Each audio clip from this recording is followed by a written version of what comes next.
Olá, você amigo da TV Altiora, hoje inicia o programa Caminhos da Educação. O objetivo desse programa é trazer informações educacionais para toda a família, para alunos, para professores e para todos aqueles que acreditam que a educação é a grande ferramenta de transformação social.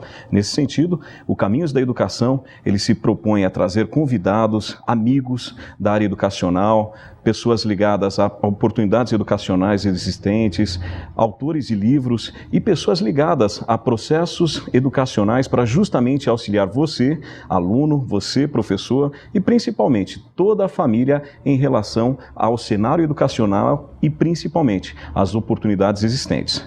E é lógico, iniciando muito bem o nosso primeiro programa, eu fiz questão de convidar um grande amigo, uma pessoa que é muito conceituada, uma pessoa que aqui na região ele dirige em torno de 4.000 professores, 40.000 alunos, cerca de 60 diretores, 100 coordenadores, ou seja, é muita gente. E muita gente que fala muito bem dele.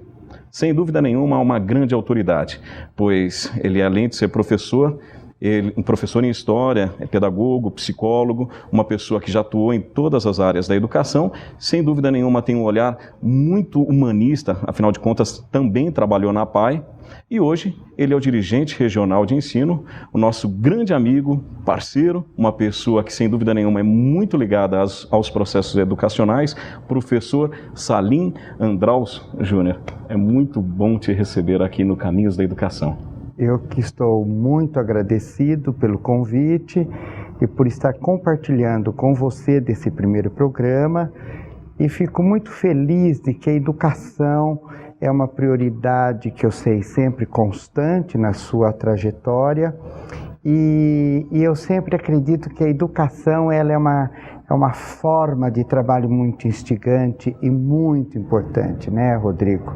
Então eu quero dizer para você sucesso e o prazer é meu de estar aqui com você e os telespectadores do seu programa. Sem dúvida. Então vamos começar muito bem, porque o senhor atua há muito tempo já na área educacional, professor Salim, e muitas pessoas, porventura, ainda não conhecem a sua vida pessoal, e aí é por aí que eu quero começar.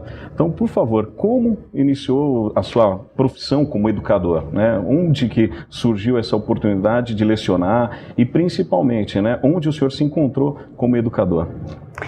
A minha trajetória foi interessante. Lá no meu tempo de formação, eu estudei em Amparo, no Instituto de Educação Dr. Coriolano Burgos, uma escola bastante tradicional, e o modelo daquele tempo era o científico, o clássico e o normal. E os alunos terminavam o ginásio na época e faziam a escolha. E eu fui fazer o científico porque desde pequeno eu dizia que eu queria ser médico. E aquilo era um orgulho para minha família, né? O que você quer ser? Médico. Todo pai queria ter um médico, um advogado, né? E um engenheiro. Não se falava de outras profissões. Bom, acabei, fiz cursinho e entrei em 2 faculdades de medicina e na hora não quis fazer medicina. Voltei a fazer cursinho, foi uma grande tristeza para minha família e abria-se naqueles anos psicologia em Itatiba. Era uma faculdade de período integral, medicina psicossomática. E aquilo tinha um movimento, Itatiba, com São Francisco, aquele monte de estudantes. E eu sempre morei numa fazenda no caminho entre Amparo e Morungaba, mas comecei lá algumas coisas em Itatiba. E achei no final do ano que eu deveria prestar psicologia. Então a minha primeira formação foi psicologia na PUC de Campinas. E no primeiro ano eu comecei a dar aula, primeiro ano de faculdade. Tinha 4 aulinhas num colégio, um diretor que todo mundo tinha medo.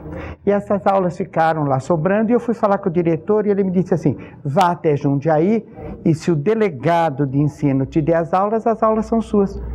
E eu fui, era uma aula por noite. Imagine falar para o diretor para mudar o horário, jamais. Isso não se, naqueles anos não tinha. E eu fui e continuei fazendo o curso e fui para a área, fiz toda a formação na parte clínica, aquela coisa, mas sempre fui para a área da escolar, da psicologia escolar. E como eu dava aula, eu fui, depois de formar, trabalhei um pouco em clínica e comecei a dar aula. Fiz pedagogia, fiz história e logo que eu terminei pedagogia, eu fui ser diretor da PAI de Itatiba. E nesse momento, eu trabalhei com educação especial e vim. Aí fiquei como professor, prestei o concurso de diretor, cheguei até Bragança como supervisor de ensino e fui nomeado dirigente regional. Então essa foi a minha trajetória como educador. E aonde eu tenho dito muito nesses dias de começo de ano, eu fui imensamente feliz. E tive, assim, pessoas que estão na minha memória até hoje, reencontro meus ex-alunos, e onde eu me encontrei como um profissional. Nunca me arrependi de não ser médico, só me arrependi num dia que abriu uma inscrição para Médicos Sem Fronteira, porque eu adoraria ir em algum trabalho na África, eu penso ainda nisso, sim, em alguns países que precisam da gente, mas agora tem Psicólogos Sem Fronteira, quem sabe eu vá um dia. Sem dúvida. E a educação especial, como surge? Então, eu fui estagiário, no meu tempo de estudante de psicologia, eu fui estagiário e fiz uma trajetória na educação especial. Quando eu me formei, era um momento em que a própria Secretaria de Estado exigia que as APAES tivessem as escolas. Então, uma mantenedora cuidaria da parte clínica, psicólogo, fonoaudiólogo, tudo aquilo, e precisava de um diretor para as escolas. E aí eu fui chamado para ser diretor da APAE. E eu fiz toda essa papelada para reconhecer a escola. Era um período difícil, as regras não eram muito claras, né? Aí eu prestei o concurso de diretor para o estado e ingressei em Itatiba. Eu fui uma das primeiras pessoas a ingressar na própria cidade. Tinha muito poucas vagas. E eu tive uma sorte. Passei no concurso e ingressei numa escola de Itatiba. Me afastei da APAE. E passado uns 6 meses, a presidente, que é uma pessoa que eu tenho muito na memória, impecável, aquela senhora, dona Neide Carvalho dos Santos Silva, hoje ela está mais idosa, e ela me chamou para ser supervisor, para dar uma assessoria, né, naquele trabalho. E ela se afastou e eu fiquei presidente da PAI por 6 anos. E eu fiquei nessa trajetória da educação especial. Naqueles anos, o modelo, Rodrigo, era diferente. Era incentivada a formação de classes especiais. Então, eu ajudei a criar várias classes especiais em várias escolas. Ajudei a formar a PAI em outros municípios. E fiquei muitos anos naquela área, que foi, assim, uma experiência enorme na vida. Inclusive, eu acho que tem uma coisa na educação que eu tenho uma certa tristeza atualmente. Porque você ensina e você aprende.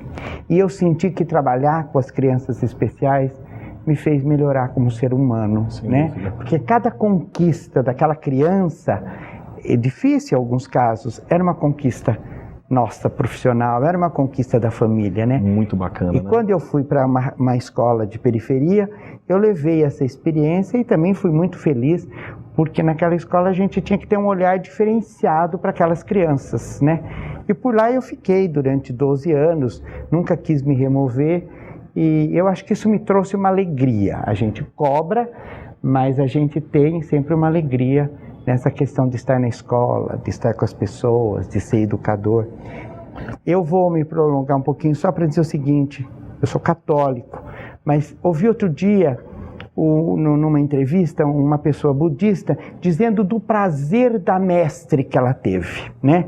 E eu fico pensando que no mundo ocidental a gente precisaria ter esse prazer de se lembrar dos nossos mestres, né? Porque a gente faz uma diferença na vida de tantas crianças e jovens. Difícil atualmente, mas que a gente faz uma diferença, faz. Sem dúvida. Dentro dessa ótica de educação especial e educação inclusiva, hoje, em 2014, qual é a sua ótica em relação a esse conflito? Eu vejo que avançamos. O país avançou, os estados avançaram, os municípios avançaram. Porque somos signatários. O que é isso? Nós assinamos, o Brasil, através dos seus representantes, assinaram todas as convenções e as declarações mundiais com relação à educação inclusiva. Por isso que hoje é um direito os meninos com necessidades especiais estarem nas nossas escolas públicas, né? eu acho que há um avanço, por exemplo, na Secretaria da Educação, nesses 5 anos que eu estou como dirigente. Hoje nós temos intérpretes de sinais nas escolas. Antigamente, há 5 anos atrás, nós não tínhamos, na verdade, né? Era difícil para o professor. Hoje nós temos cuidadores. Temos problemas porque o ser humano é complicado, né? Mas eu acho ainda que só essa coisa da lei é fria. Eu acho ainda que nós precisamos aprimorar a questão da educação inclusiva. O aspecto humanista? O aspecto humanista, aquilo que está na legislação, a criança vai num período no ensino regular e à tarde ela precisa ter os atendimentos especializados. Sim. As diretrizes curriculares do MEC dizem isso. E eu sei que muitos locais fazem isso e temos que avançar nessa questão. Eu não gosto daquele lado piegas, de coitadinho, nunca gostei, nem quando comecei minha carreira. Perfeito. Eu acho que o direito é um cidadão, é um ser humano. Ele tem que ter o respeito, o direito, o cuidado, né? E é muito complicado essa questão da educação inclusiva. Às vezes a própria família usa isso como um certo fatalismo. Não pode. Né? Então, coitadinho, não. Ele é um ser humano. Eu tenho que prepará-lo para a vida. Porque o dia que esses pais não estão mais aqui, ele precisa ter condições de ter uma vida um pouco mais independente, não depender tanto dos outros. É um grande desafio, né? Sem dúvida. E por isso que é muito instigante, muito difícil também, é uma área difícil. Nesse sentido ainda, pensando que a família realmente tem um papel fundamental dentro do processo educacional. Muito especial, justamente na pessoa especial, mas é amplo, né, em todos os aspectos, atendendo todas as faixas etárias. Qual o papel dos pais no processo educacional? Como ele pode complementar o processo educacional? Como ele pode tornar o seu filho um melhor aluno e, sem dúvida nenhuma, uma pessoa mais preparada para o mundo, na sua opinião? Eu vou começar pela escola. Eu acho que a escola é a preparação de todo cidadão para atuar na vida social. Eu acho que a escola é a porta de entrada, né? Mas, antes dele ser meu aluno, ele é teu filho. E o modelo, os limites, tem que vir da família. E hoje eu vejo uma terceirização das famílias de qualquer classe social para a escola. O professor tem que ser um profissional competente, ele tem que dar conta do conteúdo, da parte humana, do exemplo. A gente tem que ser um modelo. Para eu cobrar de alguém, eu preciso estar lá, presente. É como com o filho, a gente fala 50 vezes, põe o seu tênis no lugar, não é isso? Aluno é um pouco assim. Mas esse menino e menina precisa trazer de casa o limite. Então, a família é primordial na educação. Não é só a escola que vai educar. Hoje, há alguns anos já, e tem também um texto muito interessante de uma autora da pós-graduação da PUC de São Paulo, que ela diz o seguinte: o Estado quis pegar, como em Esparta, na Grécia, a educação integral. Quando ele viu que não dava conta, por uma questão econômica, quis devolver para os pais, e os pais não quiseram mais. Então, eles querem os filhos nas escolas. Então, por limite, horário, celular, hora de estudo, se indignar com a nota baixa, frequência, evasão, isso é responsabilidade de pai. O diretor, o professor, ele tem que estar ali, às vezes ele precisa acolher, o menino tem um conflito, separação, pai que abandonou família, temos muitos casos. Então, o olhar humanitário, um pouco mais da paciência, do acompanhamento, é papel do diretor e do professor. Mas a base é da família. E eu vejo, vão me achar antigo, que pessoas criaram filhos lavando roupa. Pobreza não é vergonha para ninguém, até porque melhorou muito as condições de vida da população brasileira. O que eu vejo é que nós temos políticas paternalistas. Sim. E que a responsabilidade passa para o outro. Quem gerou Mateus, é muito constante isso na minha fala nas reuniões, Rodrigo. Quem gerou Mateus tem que cuidar de Mateus, precisa embalar o Mateus. Perfeito. Não pode mandar para o professor embalar. Né? Sem dúvida. Então a minha linha, por isso que eu digo, eu acho que a educação, ela é encantadora. Eu gosto de formatura. Eu, quando vejo meus alunos se formando, é a última vez que eu vou ver aqueles alunos, né? Aquela turma, aquela conversa, aquela alegria. E o jovem tem alegria que eu também tive.